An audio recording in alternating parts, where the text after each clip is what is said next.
Okay, I have a very controversial opinion to share with everyone. One that will determine if you even want to continue with this video anymore. Yeah, I prefer this one. It's closer to the book. Roald Dahl even said he didn't like the Gene Wilder one. I know. Anyway, let's move on.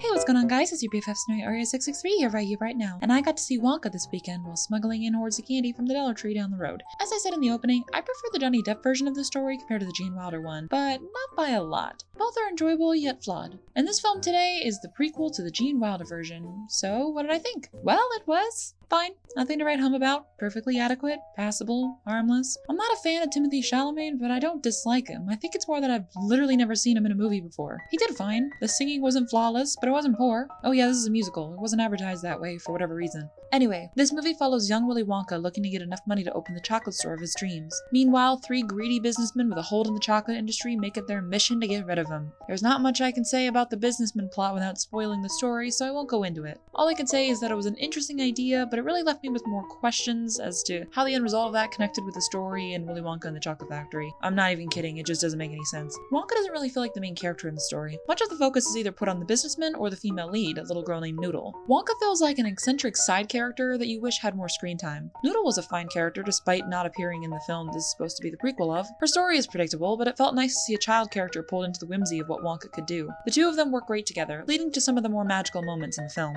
I have a couple big issues with this movie which keep me from giving it a full thumbs up. Firstly, the CGI is overabundant and distracting. There is so much unneeded CGI in this film that it really hurts. For example, one of the side characters in this movie has a big dog that plays a minor role. For scenes where the dog is doing more specific or dangerous things, I can understand why they CG'd him. But when the dog is literally just walking over to Wonka and then sitting down, why did they use CG for that? No joke, I don't remember a single shot with the dog in it where it wasn't just computer pixels. This film suffers with the over-reliance on CG, which makes much of the set pieces look fake and not interesting as a result. The CG of the Oompa Loompa is one of the worst. I can't help but wonder why they didn't just do what the original film did again. Hire an actor with dwarfism and put him in a costume. Oh right, it's because they got a bigger named actor in here for promotional reasons. Sure. I also felt that the story rushed through some things a bit too quickly. Many larger characters or important plot beats fly past you so fast you could miss something incredibly important during a bathroom break. If you've seen the movie or not, just remember the scene where Wonka gets into the chocolate shop. Yeah, blink and you'll miss that entire plot thread. Same goes for Noodle's backstory. It's gone in a flash.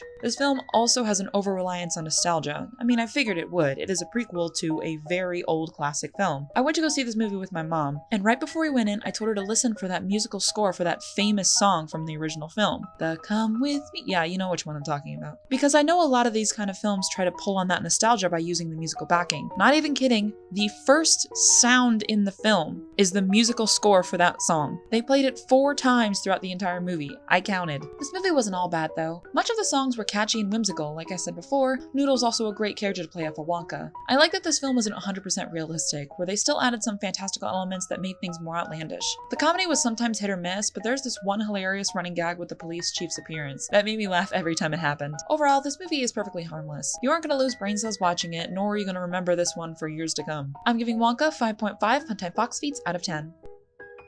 Thanks so much for watching my video. If you liked it, make sure to like, subscribe, and leave a fun comment. I try to respond to as many as I can. With all that said and done, I'll see you in the next one, and remember, how on earth did this? They're gonna get better. You promise? I pinky promise. That's the most solemn vow there is. Where do we start? Turn into this. And they're certainly not showing any signs that they are slowing. One of life's greatest mysteries. Bye!